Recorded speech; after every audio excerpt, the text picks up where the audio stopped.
അതെ.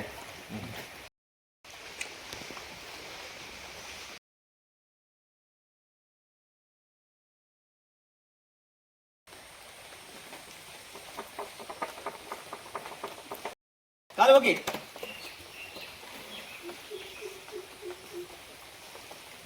ഓക്കെ. മോനെ, hi hi, നമസ്കാരം. ഞാനിപ്പോൾ നിൽക്കുന്നത് കൊല്ലം ജില്ലയിലെ ചാത്തന്നൂരിലാണ് കേട്ടോ. എൻ്റെ അടുത്ത് നിൽക്കുന്ന ഈ കുട്ടിയെ കണ്ടോ? ഇവള് നിസ്സാരക്കാരിയൊന്നുമല്ല. ഇവൾക്ക് വയസ്സ് 6 വയസ്സാണ്. 6 വയസ്സിനിടയിൽ ഇപ്പോൾ സ്വന്തമായി കിട്ടിയ ഒരു നേട്ടമുണ്ട് കേട്ടോ. ഇന്ത്യ ബുക്ക് ഓഫ് റെക്കോർഡിൽ ഇടം നേടിയിരിക്കുകയാണ് ഈ കൊച്ചു മിടുക്കി കേട്ടോ. എന്തിനാണെന്നറിയാമോ?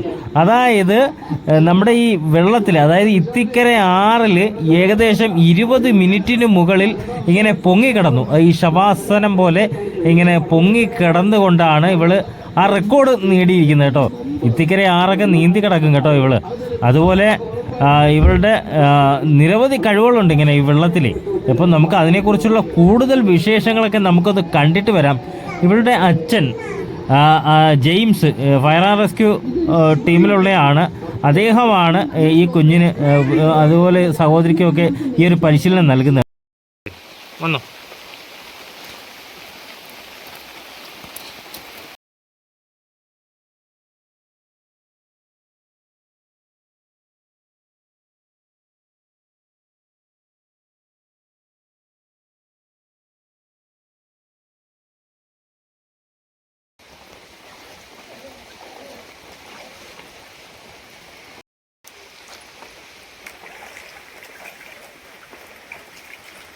അങ്ങാടോ.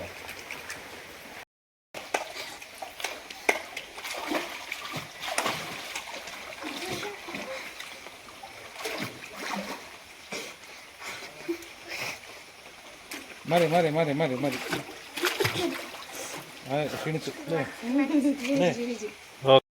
എന്താ പേര്? എന്ത് ചെയ്യുന്നു? എത്ര പഠിക്കുന്നു? 2ാം ക്ലാസ്സില്. എത്ര വയസ്സുണ്ട് ഇപ്പൊ? 6 വയസ്സാ. മോളിപ്പോ എന്താ ചെയ്തേ? നീന്തിട്ട് നോക്കെന്തോ ഒരു ബുക്കൊക്കെ കിട്ടിട്ടെന്ന് പറഞ്ഞല്ലോ. ഏത് ബുക്കാ? ആഹാ, 2ാം ക്ലാസ്സിൽ പഠിക്കുന്ന കുട്ടി എന്ത് ചെയ്തിട്ടാ? എവിടെ കിടന്നു? വെള്ളത്തില് മുകളിൽ പൊങ്ങി കിടന്നല്ലേ? ശ്വാസം പിടിക്കാനൊക്കെ പറ്റുമോ അങ്ങനെ? ആരാ പഠിപ്പിച്ചത്? അപ്പയാണോ പഠിപ്പിച്ചേ? ആ, സ്കൂളിലാണ് പഠിക്കുന്നത്. എവിടെ?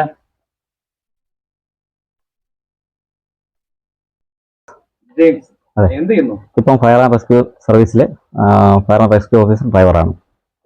എവിടെ വർക്ക് ചെയ്യുന്നത്? ഇപ്പം പത്തനംതിട്ട സീതത്തോട് നിലയത്തിലാണ് വർക്ക് ചെയ്യുന്നത്. പത്തനംതിട്ട സീതത്തോട് നിലയം. ഈ 2 പേരെ ട്രെയിൻ ചെയ്തത് ചേട്ടനാണോ? തീർച്ചയായിട്ടും. 2.5 വയസ്സ് തൊട്ട് 2.5 വയസ്സ് തൊട്ട് ഇത്തിക്കര ആറ്റിൽ നീന്തി പഠിപ്പിക്കുകയാണ്. ശരിക്കും ഈ മോക്ക് കിട്ടിയ റെക്കോർഡിനെ കുറിച്ചൊന്ന് ഡീറ്റെയിൽ പറയാം. റെക്കോർഡ് എന്ന് പറഞ്ഞു കഴിഞ്ഞാൽ ഇത്തിക്കര ആറ്റിൽ ഏകദേശം 15 മുതൽ 25 അടി വരെ ഡെപ്ത് ഉണ്ട്. ആ ഡെപ്തിനകത്ത് ഫ്ലോട്ട് ചെയ്ത്, അതായത് ഫ്ലോട്ട് ചെയ്ത് പൊങ്ങിക്കിടന്നത് 20 മിനിറ്റിൽ കൂടുതൽ നദിയിൽ, അതായത് പൊങ്ങിക്കിടന്നതിനാണ് അവർക്ക് ഇന്ത്യ ബുക്ക് ഓഫ് റെക്കോർഡിൽ ഇടം നേടിയത്. മൂത്ത ആള് നല്ല ഇതാണ്. എല്ലാ പിന്നെ 4 സ്ട്രോക്കും നല്ല രീതിയിൽ, best stroke, free style, back stroke, butterfly എല്ലാം നല്ല രീതിയിൽ, അത്യാവശ്യം നല്ല രീതിയിൽ എല്ലാം ചെയ്യുന്നതാണ്. 10 വയസ്സ് തൊട്ടേ മത്സരത്തിന് ഇറക്കാൻ പറ്റും. ഇപ്പൊ 8.5 വയസ്സായതേ ഉള്ളൂ. 10 വയസ്സ് തൊട്ട് മത്സരത്തിന്.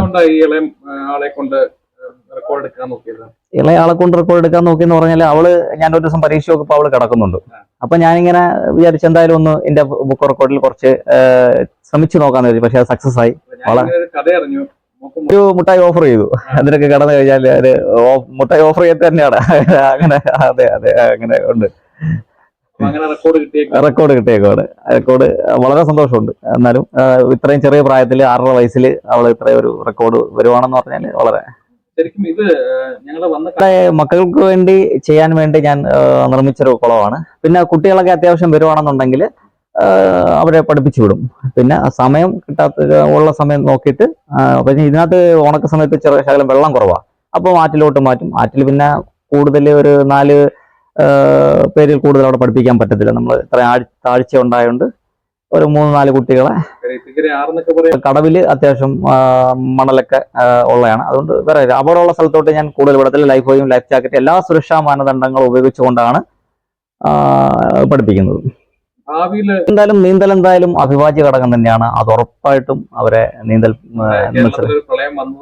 എനിക്കത് ആഗ്രഹം തന്നെയാണ്. പെൺകുട്ടികളെ ഒന്നിലും മാറി നിൽക്കാൻ ഇല്ല എനിക്ക്. അത് അവര് എത്രമാത്രം നമ്മൾ സഹായിക്കാൻ പറ്റും, എത്രമാത്രം അവർ മുന്നോട്ട് പോകാൻ പറ്റും, അത്രമാത്രം കൂടെ നിന്ന് സഹായിക്കും. ഇത് കാണുന്ന ലക്ഷ്യം എന്ന് പറഞ്ഞാൽ തീർച്ചയായിട്ടും കുട്ടികളെ നീന്തൽ പഠിപ്പിക്കണം. ഈ ഒരു സാഹചര്യത്തിൽ അനിവാര്യമായ ഘടകം തന്നെയാണ് നീന്തൽ എന്ന് പറയുന്നത്. അപ്പോൾ ഇവരെ നമ്മൾ മാതൃകയാക്കണം. ഒരു 2 വയസ്സ് തൊട്ട് ഞാൻ അവരെ കൊണ്ട് നദിയിലും അതായത് ഒരു 6 വയസ്സുള്ള കുട്ടി അല്ലെങ്കിൽ ഒരു 5 വയസ്സുള്ള മുതലേ അവൾ ഇത്തിക്കരയാറ് മുറിച്ച് കിടക്കുന്ന ഒരാളാണ്. രണ്ടുപേരും ഇത്തിക്കരയാറ് മുറിച്ച് കിടക്കും.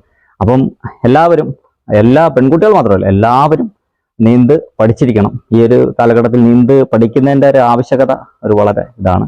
എല്ലാവരും പഠിക്കണമെന്ന് തന്നെയാണ് എൻ്റെ ആഗ്രഹം. അത് രക്ഷിതാക്കൾ മുന്നിട്ടിറങ്ങണം.